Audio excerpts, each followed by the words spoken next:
নমস্কার আমার প্রিয় বন্ধুরা, আশা করি আপনারা সবাই ভীষণ ভালো আছেন। আমিও ভীষণ ভালো আছি। নতুন একটা ভিডিওর সাথে আপনাদেরকে অনেক অনেক স্বাগত আর ভালোবাসা জানিয়ে আজকের ভিডিওটা আমি শুরু করতে চলেছি।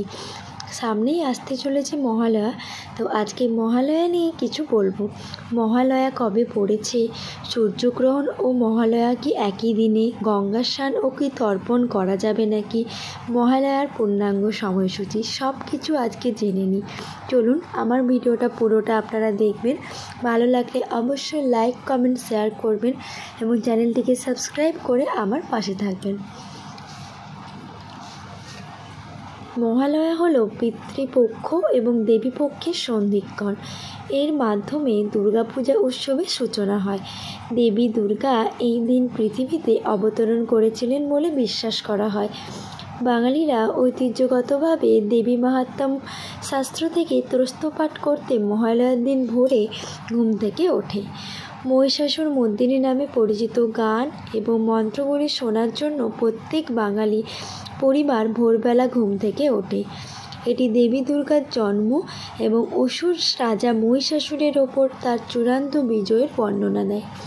পিতৃপক্ষে প্রয়াত পূর্বপুরুষদের আত্মার শান্তি কামনা করে জলদান অর্থাৎ তর্পণ করা হয় এবং পরলোকগত পূর্বপুরুষদের শ্রদ্ধা জানানো হয়। এক কথায় এবার আসি 2024 সালে মহালয়া কবে পড়েছে। 2024 সালে মহালয়া 2রা অক্টোবর তথা 15ই আশ্বিন বুধবার মহালয়া। এবার আসি মহালয়ার অমাবস্যা তিথি কবে পড়েছে। 1 অক্টোবর মঙ্গলবার রাত 9:39 পড়েছে মহালয়ার অমাবস্যা তিথি।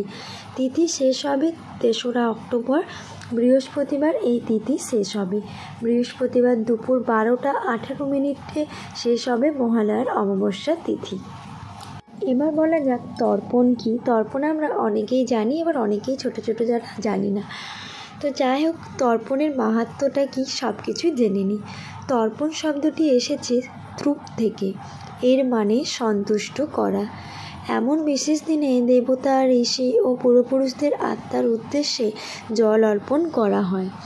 এই জল নিবেদন করে দেবতাদের সন্তুষ্ট করার পদ্ধতিতে তর্পণ বলা হয়। তর্পণের সময় জল, তিল, চন্দন, তুলসী পাতা ও ত্রিপত্রী ব্যবহার করা হয়ে থাকে। বিভিন্ন ধরনের তর্পণের মধ্যে তিল তর্পণ মানে জল ও তিল একসাথে নিয়ে পূর্বপুরুষদের আত্মার উদ্দেশ্যে নিবেদন হবে এমন কিছু।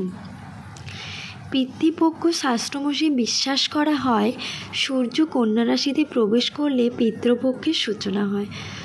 বিশ্বাস করা হয় পূর্বপুরুষেরা পিতৃলোক ছেড়ে উত্তর পুরুষদের কাছে আসেন, তখনই তাদের উদ্দেশ্যে জল নিবেদন করার রীতি পালিত হয়। এছাড়াও মহালয়ার দিন পিতৃপক্ষের অবসান হয়ে মাতৃপক্ষের সূচনা হয়। অমাবস্যার এই তিথিতে পূর্বপুরুষদের উদ্দেশ্যে তর্পণ, পিণ্ডদান, শ্রাদ্ধ করার রীতি প্রচলিত রয়েছে দীর্ঘকাল ধরে। আবার মহালয়ার গুরুত্ব এই বঙ্গদেশে অন্যরকম। পুরাণে দেবীর আদিশক্তির শক্তিরূপের বর্ণনা মেলে। সেই শক্তি স্বরূপিণী দেবীকে মাতৃরূপে আরাধনা করে বাঙালি। শরৎকালে দুর্গাপূজার আয়োজন করে। শারদীয়াতে হয় অকালবোধন। আর মহালয়ার সেই দেবীর কৈলাসে হয়ে মর্তে আগমন বার্তা। এবার আসি মহালয়ার দিনে কি সূর্যগ্রহণ পড়েছে। হিন্দু ধর্মে সূর্য ও চন্দ্রগ্রহণের বিশেষ মান্যতা রয়েছে, আর সেই অনুযায়ী প্রতিবার সূর্য ও চন্দ্রের এই গ্রহণ কোন তিথিতে পড়েছে তাও গুরুত্বপূর্ণ। চলতি বছরে 2024 সালে মহালয়া পড়েছে 2রা অক্টোবর, আর সেই দিনে রয়েছে সূর্যগ্রহণ। দেবীর মর্তে আগমনের আগেই এই গ্রহণ রয়েছে। কোন সময় থেকে এই গ্রহণ শুরু হবে চলুন দেখে নিই। ইতিমধ্যে বছরের প্রথম সূর্যগ্রহণ সম্পন্ন হয়েছে। এরপর দ্বিতীয় সূর্যগ্রহণের পালা, আর সেই গ্রহণ পড়েছে 2রা অক্টোবর মহালয়ার দিন। চলতি বছরে প্রথম সূর্যগ্রহণ হয়েছিল এপ্রিল মাসে। এরপর মহালয়া বা সর্বপ্রীত অমাবস্যার দিনই রয়েছে বছরের দ্বিতীয় সূর্যগ্রহণ।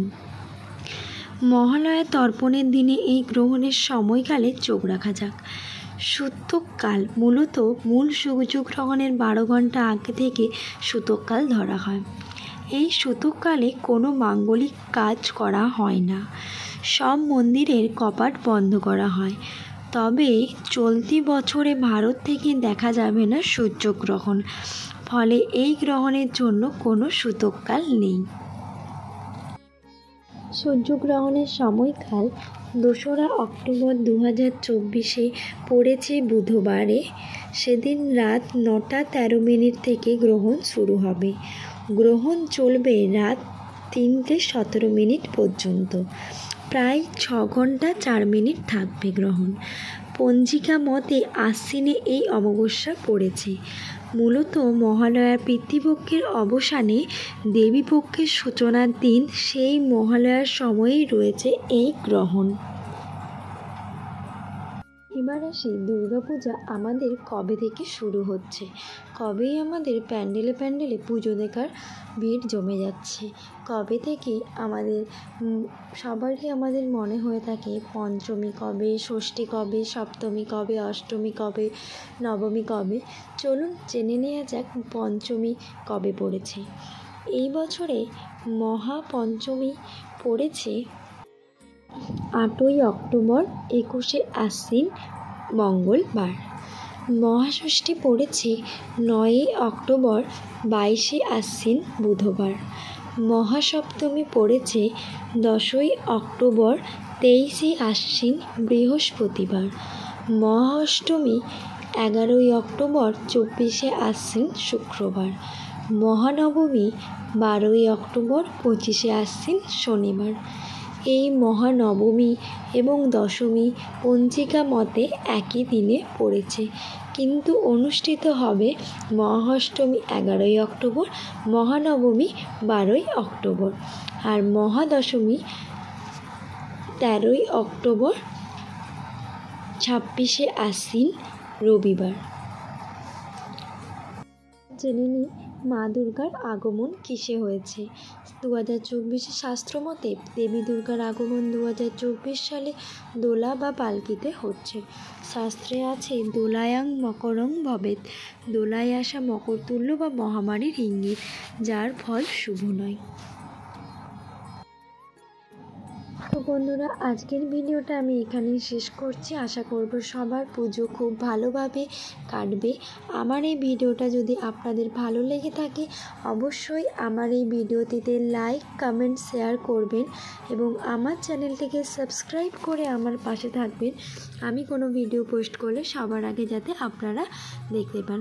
তো সবাই ভালো থাকবেন, সুস্থ থাকবেন। দেখা হচ্ছে আবার একটা কোনো নতুন ভিডিওর সাথে। থ্যাংক ইউ সো মাচ আমার ভিডিওটা ফুল ওয়াচ করেন। আপনারা সবাই সুস্থ থাকবেন, ভালো থাকবেন। দেখা হচ্ছে নতুন ভিডিও নিয়ে।